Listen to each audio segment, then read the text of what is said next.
put in some of the responses from the survey that he gave on the calendar. Some people wanted more time at Christmas or more time around Easter. And so he put some of those things in just to show them what that would do as well. And so, like I said, after the voting, it was pretty clear most wanted draft calendar A. And so that's what we're presenting to you. Dr. Curry had me sit in on a lot of his advice for a lot of different reasons, but this has been a huge focus for them. And as I believe you mentioned, if you didn't, it was like a 70 plus to 20% in favor of this calendar. And I think a lot of feedback went in there, everything from where to put professional development days, how those days need to be structured.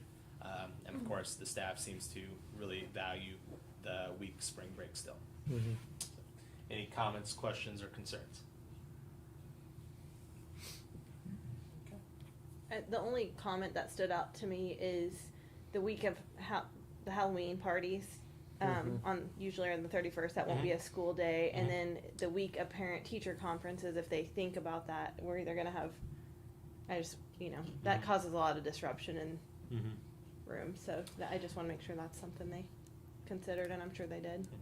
I observed this year some of the schools were doing like Valentine's Day parties on the Friday.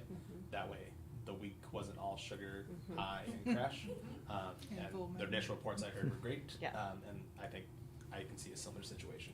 And of course, each principal and each staff member has the ability to adapt their building as well. And I do like the earlier date, of getting out versus the later. Yes. I know, yeah. Is there a motion to approve the first reading of the academic calendar? So moved. Thank you. Rebecca and Linda get the motion in a second. Any further discussion? Seeing none, we'll proceed to vote. All those in favor of the first reading of the academic calendar for the 22-23 school year, please say aye. Aye. All those opposed? Any abstentions? Motion carries unanimously. Action item C, the high school course proposal. We have 2 new course proposals. There has been supporting documentation added to the syllabus as well, if you wanted a little more detail about them. For everybody in the audience, the course proposals are a world religion elective in the history department and an intro to cybersecurity in the CS and practical arts. I assume that's computer science. Is there any presentation or conversation or questions? Did you want to comment or anything? It's all kind of right here if you guys wanted to look it over. Yeah. I'm just curious, what was the driver behind these classes and the need to add? We ask our staff if they have any interest in adding courses, and it's a 2-year process of evaluating and looking at if there's a need for text or curriculum. So it's purely teacher driven. They recommend that they think it would be a benefit to students. This is the first time we've ever brought it to the board because it wasn't something that we thought necessarily needed to. We added Native American Studies last year, which we already knew you guys were approving of due to the process of the mascot change, and just thought we would share some more information with you with these 2. So they were actually brought early last year to us and through their departments, and each of the departments approved that they would like to add both of them as electives. So students will be able to sign up for these in the fall? Yeah. For the fall term, It would go into this year's course guide, the one that we're making. Excellent. Awesome.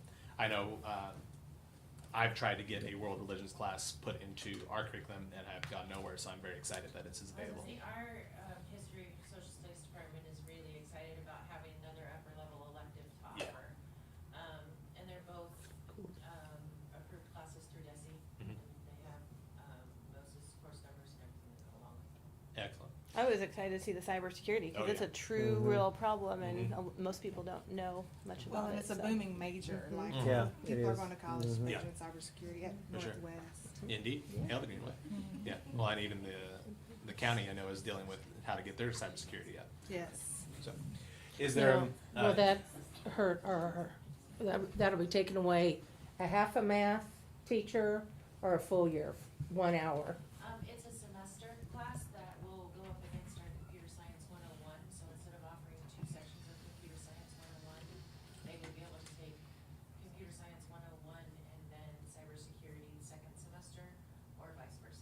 But what about that math teacher? Are we, That math teacher, we're taking away a computer science class already, okay, not a math class. okay. I thought Jeff would teach it. You know, the bell means they gotta, Yeah. that bell rings, you gotta stop talking. Okay. Is there a motion to approve these 2 new courses for the high school curriculum? So moved. Thank you. Is there a second? Second. Is there any further discussion? No, I appreciate it coming here. I do like Yes. seeing that Yeah. we're making Mhm. I'm changes. excited about this. Yeah. Very much so. All those in favor of the 2 new courses, please say aye. Aye. All those opposed? Any abstention? Motion carries unanimously. All right, we're on to action item D, SR3 safe return to in-person instruction plan. Brian, what's new? Well, as you know, we're constantly talking with the health department, and we've finally been able to get some input too from local pediatricians, local doctors, and getting their input on it. So, you know, I know it seems like every month we got something new to change, but so this time around, what we are looking at is to lift any mandate, lift the mask mandate, and remove the percentage of threshold. And so essentially, then there won't be any. You know, we'll still monitor that, but COVID cases will no longer be tracked on the district website. So that's another thing as well. So no more contact tracing. And then the next thing are visitors, and I know a lot of people have been waiting for this one. So we're going to open back up to visitors with certain stipulations. So the visitor will have to test, and we actually received more tests today. So we finally got some new tests in. I think the state went to a different kind of test to acquire more. And so when they arrive, we can test them, or they go to urgent care if it's an off day, right? Health department. Or the health department. Okay. And so, but I do want to add as well, though, just to remind everybody, because it's been so long, that they will need an approved background check if they are visiting or volunteering in a way where they're going to be alone with kids. So if you're a parent that, and you know, I'm assuming this is a thing, if you can go and eat with your kid at lunch or something. If you're just doing that, you don't really need a background check because there's teachers in there and that kind of thing. So But- homeroom parents helping out with the holiday parties. yeah, don't yeah, agree. yeah. So But as if long you're as tutoring a as student- long as you're within, yeah, if there's another staff member there, you're fine. But if you're doing that, and I do want to mention too, all of the volunteers that got background checks previously do not need to get another one because they're still in our system, and I can still see their backgrounds, so to approve all them. So I saved the list Very good. from a few years ago, so that's good. And then the other thing, classes now will no longer cohort, and so we're basically, essentially, we're kind of returning to somewhat normal pre-COVID. We are going to keep a few things in place though. So the stay at home for 48-hour rule needs to stay in place. And then if you are positive with COVID, you're to be out for 5 days. And then if you're symptom free, you can test to return, since we have more tests now. So if you test positive, then you need to stay home for the full 10 days. If you're still symptomatic, you need to still stay home.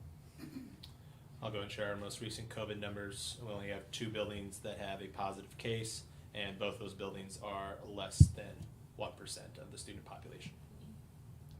Will we be re-looking at the plan, like the testing of the parents when positivity is going way down? I mean, is that really an effective thing to continue? Especially with I'm rapid sure we'll tests? look at it again, just like we look at everything else. But you know, for the time being, it's really, you know, now that we're allowing outside people in, we just want to make sure that they're not sick when they come in and getting the whole building sick. So Is it for everything if they come in the building? Because like when parent teacher if they need a parent teacher conference, is it just when they're leading a room party? I mean, you know, it opens up can Yeah. of worms. So I think that one is probably the most touchy out of everything. okay, Just to maybe consider. So this would be more like people who are coming to volunteer in the classroom while kids are there. So parent-teacher conference is likely going to be after school, or even if it's during school, you're going to meet with the teacher in the office, where you're not necessarily mingling with the kids anyway. So yeah, this is meant more for people that wanna be able to come in, have the classroom parties, read with the kids. We have watchdog parents. We haven't been able to have any of that stuff go on for a couple years. So really just to be able to get our volunteers back. Yeah, and all day makes maybe more sense, but if someone's just coming in and out, then you gotta, that's what it is. And there's no more parties left this year, so I think we'll probably revisit it before next year, hopefully. For Yes, sure. well, Oh, yeah. this will For sure. continue to be on the board agenda every month. Yeah, Yeah. yeah, because things change all the time. So. Linda had just messaged in the chat that the current protocol, the link, for on the syllabi agenda is ineffective at this time. So as soon as we approve, we need to get that Yep. live again. Yep. Okay, there should be approved, I guess.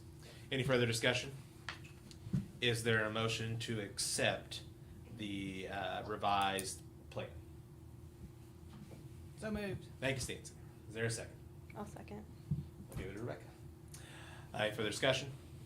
Seeing none, all those in favor of accepting the current revised COVID protocol plan, please say aye. Aye. All those opposed? Any abstention? Motion carries unanimously. We're moving on to discussion items. The district counseling program has a presentation tonight. Yeah, counselors!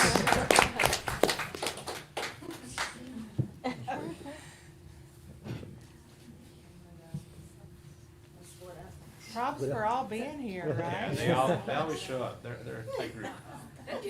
Odd number. Got a balance. Like it's a dodgeball. Bounce game it you're out. really good at. Playing Red Rover.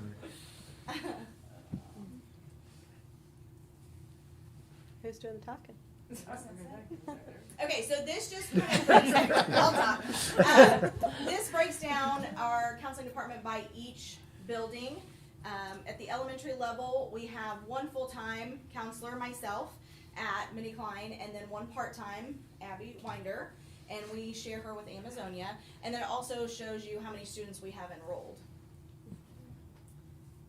And, Oh, sorry. Okay, so at John Glenn and Helena, I'm the counselor. My name's Stephanie Messer. I'm the counselor at both of those buildings. I'm 3 days a week at John Glenn, where we have 260 students, and then I'm 2 days a week at Helena, where we have a little over 100 kids. And so like Megan said, I'm Abby Winder, and I am the part-time counselor at Amazonia, and I kind of had the same schedule as Stephanie with 2 days at Amazonia and 3 days at Minnie Klein. And I'm Katie Walter, and I'm one of the counselors at the middle school. This year I'm the 6th and 7th grade counselor, and Mallory McAndrews is the 8th grade counselor, and we currently have around 567 students enrolled in the school. And at the high school, we have 3 counselors, Karen Taylor, Alyssa Green, and then Angie McKee couldn't be here tonight, but we divide up our almost 700 students there. This is kind of I'll take it. This just shows you by counselor what our personal caseload is of students. The recommendation in MSIP 6 is now 1 counselor per 250 students is the minimum. So we highlighted in red the counselors that have a caseload not meeting that recommendation right now. The counselors in green, so you can see elementary and middle school are kind of off, and then the middle school, high school are in the green for now. And then, do you want to talk about splitting up? Yeah, so at the middle school, like I said, I'm the 6th and 7th grade counselor, then we have an 8th grade counselor. Currently on mine, there's about 370 students, and then on Mallory's, close to 200. So we have kind of brainstormed a little bit, maybe thought how we could kind of even that caseload out a little bit more to better serve our students in the future. Even then, it would probably still put us a little bit over that recommended ratio at about 280, but would be much more manageable than where we're sitting at now. So those are some conversations for the future at the middle school. So this is a chart straight from MSIP 6. And so this is just stating basically what the recommended ratios are for student to counselor ratios. It's very clear. It gives the minimum and then it gives the recommended. And on the previous slide, all of the names and schools in red were not even meeting the minimum, let alone the recommended. And so those ratios come from ASCA, which is the American School Counselor Association. So that's where those come from. Here are some things that we've consistently had going on the last 5 to 10 years, just kind of a sampling. Of course, we do individual counseling at all levels. I think we all can speak that has been a very increased need in the last several years. Multiple volunteer programs or coordinated small groups at the elementary school have been going on for 5 to 10 years.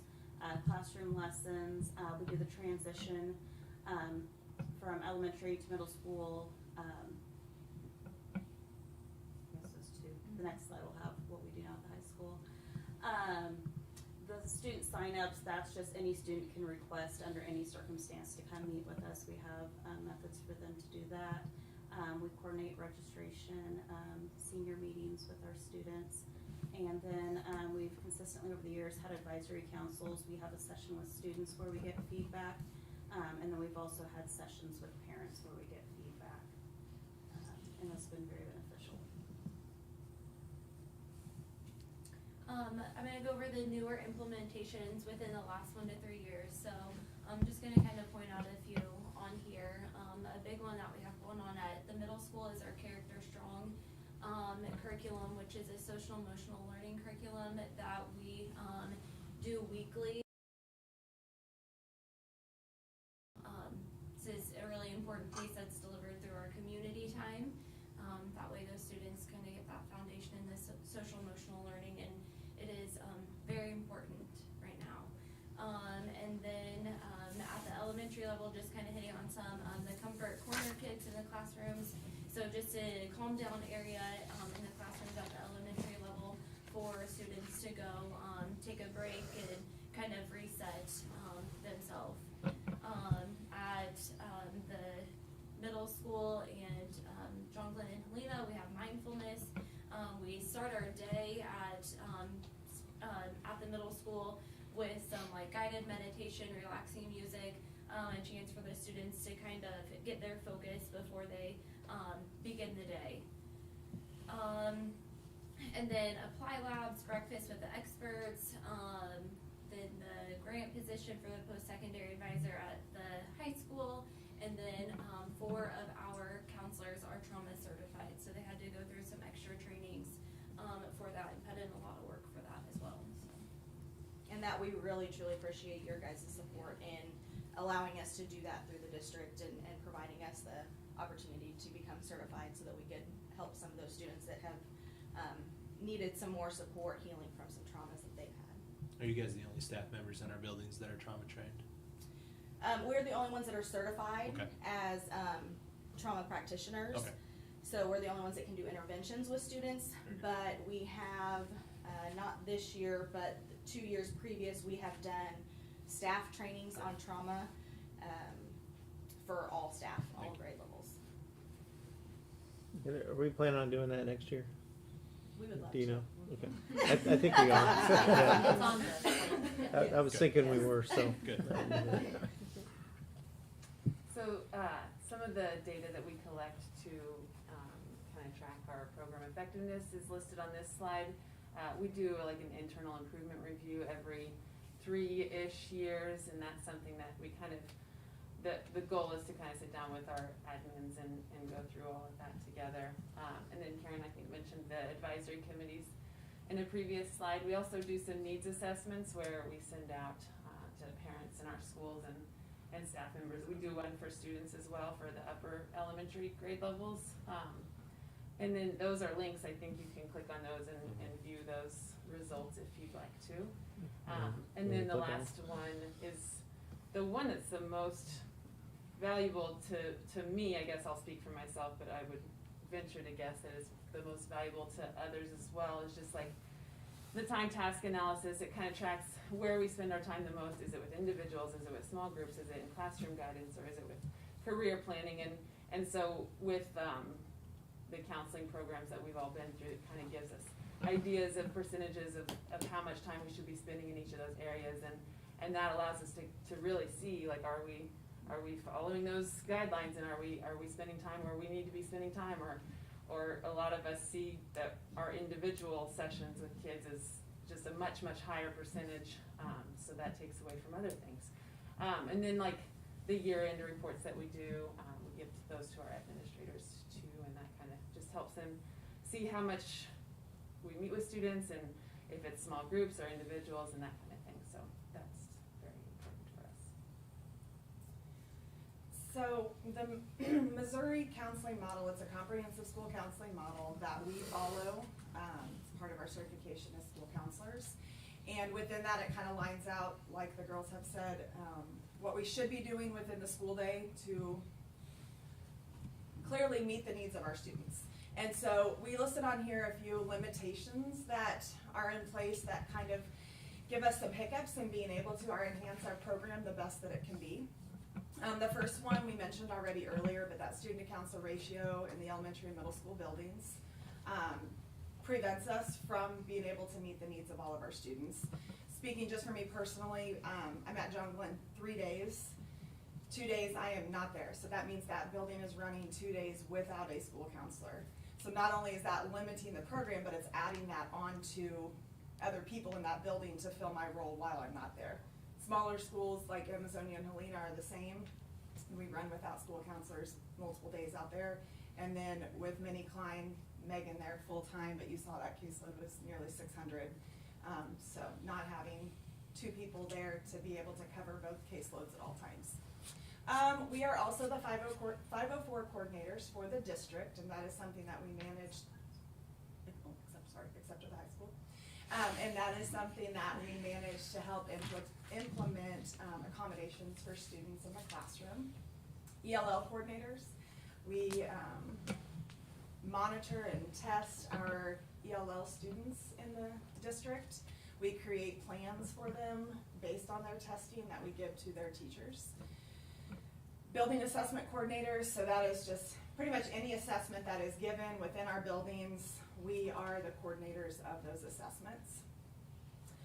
The next 2 articles that are linked just really focus on that increased demand for individual sessions and the needs that come up at any given time with our students. And we have copies of those for you. We encourage you to read those. I did just want to share a couple facts that come from those that I spoke pretty loudly to us, at least. Between March and October of 2020, the percentage of emergency department visits for children with mental health emergencies rose from 24% ages 5 to 11 and 31% ages 12 to 17, so that's our kids right there. And that increased, also adding into that, 50% of an increase in suspected attempts of suicide at emergency department visits. And that's since 2020. And obviously we know in our world a lot has happened since 2020. So the need for the mental health and social emotional support of our kids is booming now more than ever. And then the next article that's linked is from Children's Mercy, which is a local source that just talks a lot about those same changes that have come within the last few years. We did link also ASCA's guidelines for what is considered school counselors' roles versus what is considered outside of our guidelines, so that's there for you to see as well. We did have a Northwest Health Service counseling resource that was available to a few of our buildings. I think it was very, very well received and needed at those buildings, and it is currently unfilled and vacant, which has also added more need for us in the buildings. And then just substitute shortage, that is a stressor everywhere. So covering unfulfilled positions, filling in for people, just those needs. Can I ask a question about that really quick? Yes, ma'am. Is everybody doing that, and if so, how much? Everybody doing what? Substitute filling in where you're needed, like, are you doing that every day? Is it every week? Is it every month? Very rarely. I would say first semester was more frequent. I feel like it's calmed down. I know we are always a last resort to be asked, but I mean, when there's an empty classroom, you've got to find someone to put in there. I myself have only been pulled one time, just This year? yeah. And our numbers have been pretty good the last Yes, couple of weeks. I They've been was very, just- very I good. was So curious. we It's had a good the one, question to ask, yeah, Nancy. but we had those couple weeks that were rough, but Yeah. we look pretty good I right think now. nationally everything was rough for those. Yeah, It was, weeks. yes. That was the one time we weren't asked, but we did good hiding. No. That's awesome. I'm sorry, thank you for that, interrupt. So this chart just shows you what Abby was talking about with the recommended use of counselor time. This in the Missouri Comprehensive Model tells you where, as school counselors, we should be spending the majority of our time split up throughout our day. The things highlighted in the red, mostly at the elementary and the middle school. The biggest part of elementary is that school curriculum where we go into the classrooms and we teach. It's a preventative measure to try to get the word out to every student and help them with building those foundational skills that they're going to need later on in life. And that's why you see that percentage kind of drop off as they get to middle school. It's not as prevalent, and then at the high school they don't spend as much time going into classroom lessons. And then the responsive services is highlighted in yellow because we feel that's kind of what is sucking our time away from getting to be in the classroom. For example, Stephanie and I, we are supposed to be going in to meet that recommendation and that percentage. We need to be in every single classroom in our buildings once a week. And Stephanie and I have now had to go to every other week for classroom guidance so that we can fulfill the need of the responsive services. We're filling our schedules more with the individuals, the small groups, the pop-up situations where we have, DFS situations, things like that, that aren't even in our schedule that then pull us away from those classrooms. I know today I got pulled and was not able to go to 3 of my classrooms that I had in my schedule today. And that's not a common occurrence that I'm missing those scheduled classrooms, but it does happen. And so that's what is limiting us. Praise God for your help. We made it. We did it. So, and those things happen and they pop up. But that's in our normal day, we were struggling to get in those classrooms and still fulfill the immediate needs of our students with their social, emotional, and mental health. So we've gone to every other week, and so we're way far away from being able to be in the classroom every week.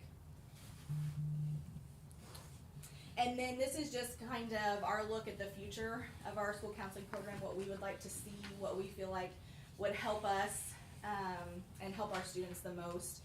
First of all would be having 4 elementary school counselors, 2 full-time at Minnie Klein, 1 full-time at John Glenn, and then 1 full-time that is split between Helena and Amazonia.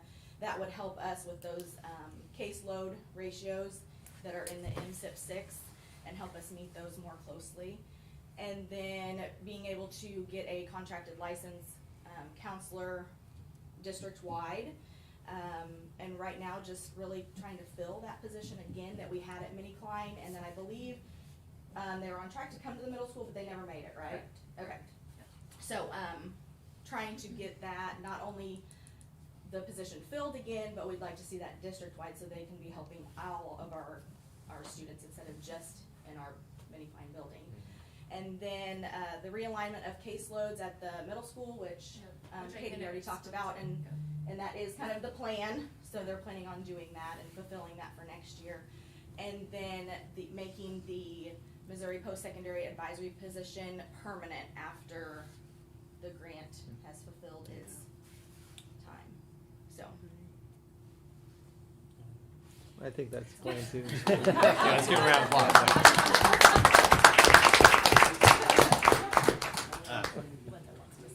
Yes, let's go ahead and hear from Linda first. Well, no, I have to comment on this. First of all, thank you so much for that presentation. Yep. I really appreciate it, and I wish I would be there in person to support that. But I want to say something to the board. Joe, you can turn me back around. So it is my understanding way back since Don Lawrence was superintendent, we had some counselors cut that were never reinstated.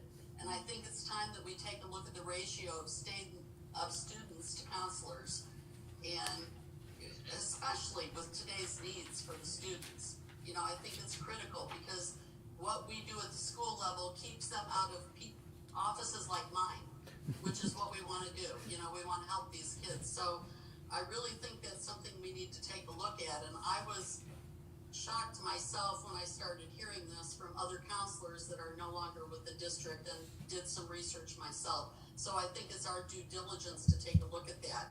I appreciate what these gals are saying, and we really do need to do the best by our students. So that's my comment.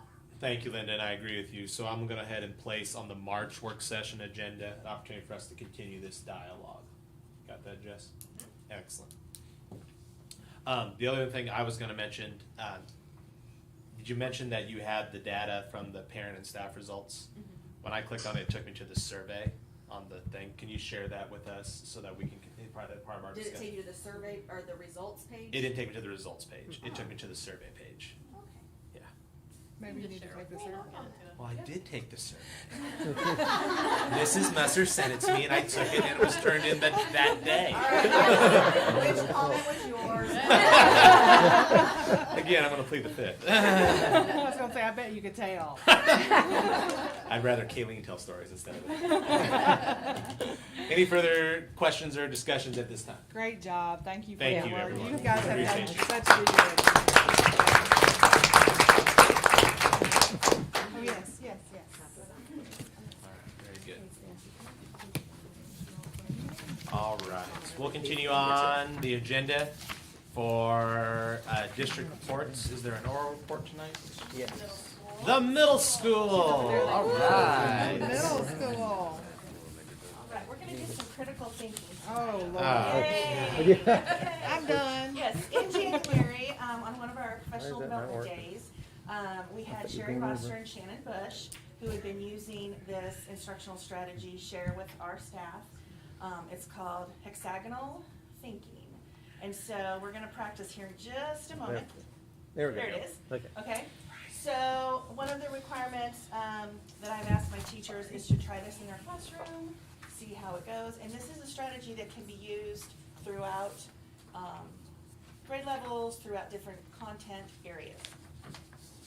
So it's a series of ideas that are going to be visually connected when you see these, and it allows students to debate those connections, which I'm hoping you guys will do here in a minute. It also encourages deep conversations about the unit that's going to be taught. And it also, as part of this thinking, it can integrate writing, the claim, the evidence, the reasoning, and get those students thinking about those passages or the content in a deeper level. And no matter what level it is, students can contribute. So some of the teachers that have done this reflection page, they said that students were more engaged during thinking, and this was an ELA activity where the students were doing an argumentative and fictional unit. I saw students who usually avoid group work fully participating and having meaningful conversations regarding the words that they were connecting. So that's pretty neat. And then on the next one was a science. It was used in a science class. I feel they're more engaged. Each student has a responsibility to brainstorm and connect terms, giving them ownership and requiring that higher thinking strategy. Okay, so here's some of the hexagonal thinking things that turned out. You'll notice they're not the same. They don't. There's not a cookie cutter answer. So the way that these students put together these words were different, but they were correct. Okay, so now we're going to try. So I have put together some words that relate to education. So break up into groups. That's my line. And so what you're going to do is you're going to connect these words. I'll give you just a few minutes. And corners do not touch. They have to touch sides. Okay. Okay? So in order to connect these two words, I would need something that would connect to both of these words. All right? So we'll give you a few minutes to kind of connect these words. How many words we got? That's a lot of words. You don't have to use all of them. She's independent. Oh, I got this. I got this. Okay. Okay, we're gonna start here. All I right. wanna be on the other team. Boom. Collaboration. All right. And then. Okay, now which one would you collect over here? Oh, we got- You can't steal it all, Joe. That's right, when you have teamwork. Failure. Relationships. Still do it this way too then? Yeah. So teamwork and engagement. Yep, there you go. And then teamwork and accountability would be part of Technology. that too. Critical thinking would be part of success. Go opposite. Is that? Yeah. Critical thinking goes right there. Your Where's that at? accountability can go with your Because that way it can touch the rethinking, the collab, and the teamwork. Yeah.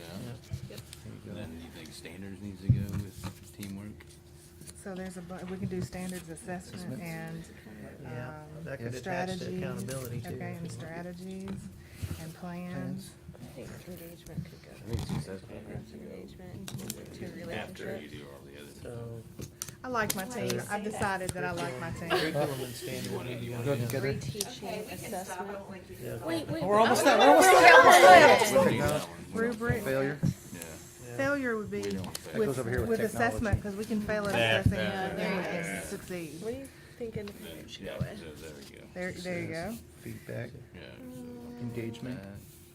Plans Right in would be here, because off some the of teamwork. that, you know, you Or work as a how about that team for and you have curriculum? to have Yeah. feedback Curriculum, and Plans. you have to have your technology, and responsibility, How about that? because we can't be looking at Socialization. rigor, independent Growth by rigor. assessment. We win. We beat you. Yes, but it's quality, not quick. So then the next step of this would be Nice. to have the kids share the reasoning, why did you choose this? And you'll notice that your hexagonals or hexagon pictures do not match, they don't look the same, and that's okay. So we've used content words, and then the next step would be to try to take these words and create a paragraph or something related to content. So kind of a fun, you'll notice you're all engaged. Yours is all like Through this long activity, and so stuff. engagement was Ours is high all and the critical interconnected. thinking was high.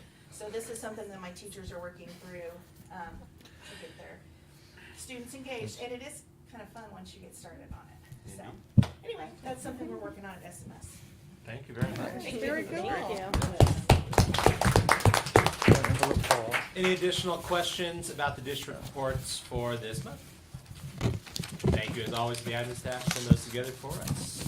We're gonna move on to our informational items. The board will reconvene for a work session next Tuesday, February 22nd, the day after President's Day, at Savannah Middle School, 6:30 p.m. for our building tour and our monthly work session.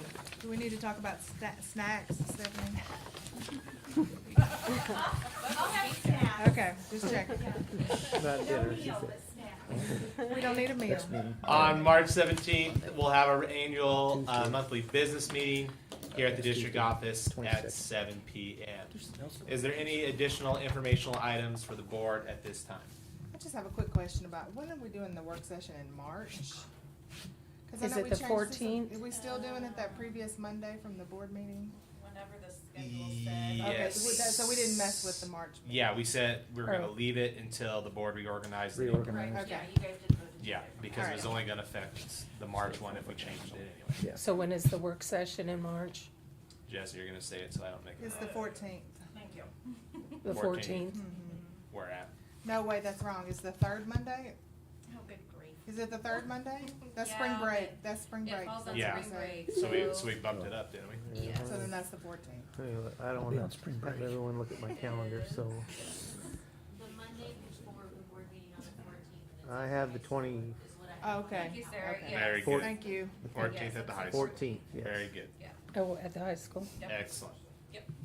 All right, very good. Is there any other items before the board in our general work session? Okay.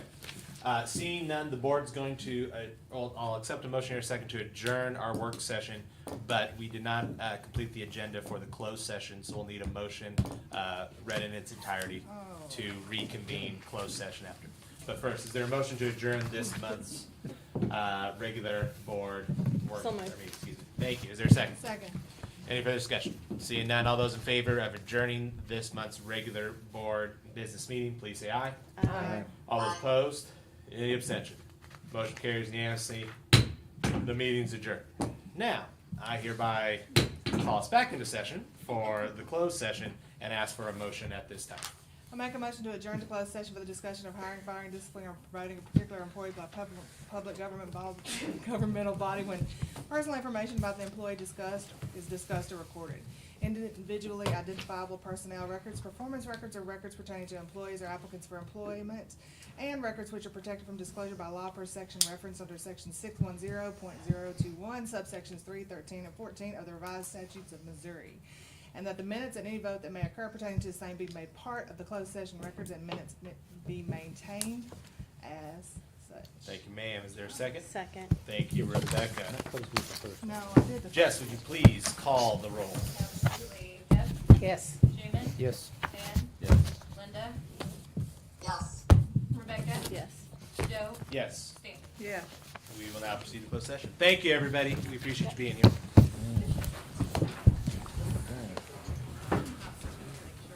Yep, take your time. You want the back? Hi, Marshall. You can't go like that. Yeah, that's right. I know. First of all, you already know which ones have it in there, right? Hey, Brian. Perfect. What's bathroom? Yeah. I think yours is. No.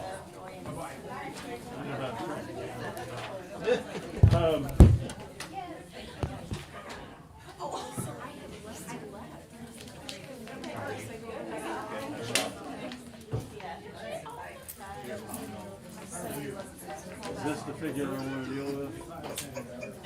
Or is it this figure? I'm not, don't quote Whatever me it on usually that, is. but he giggled. You want the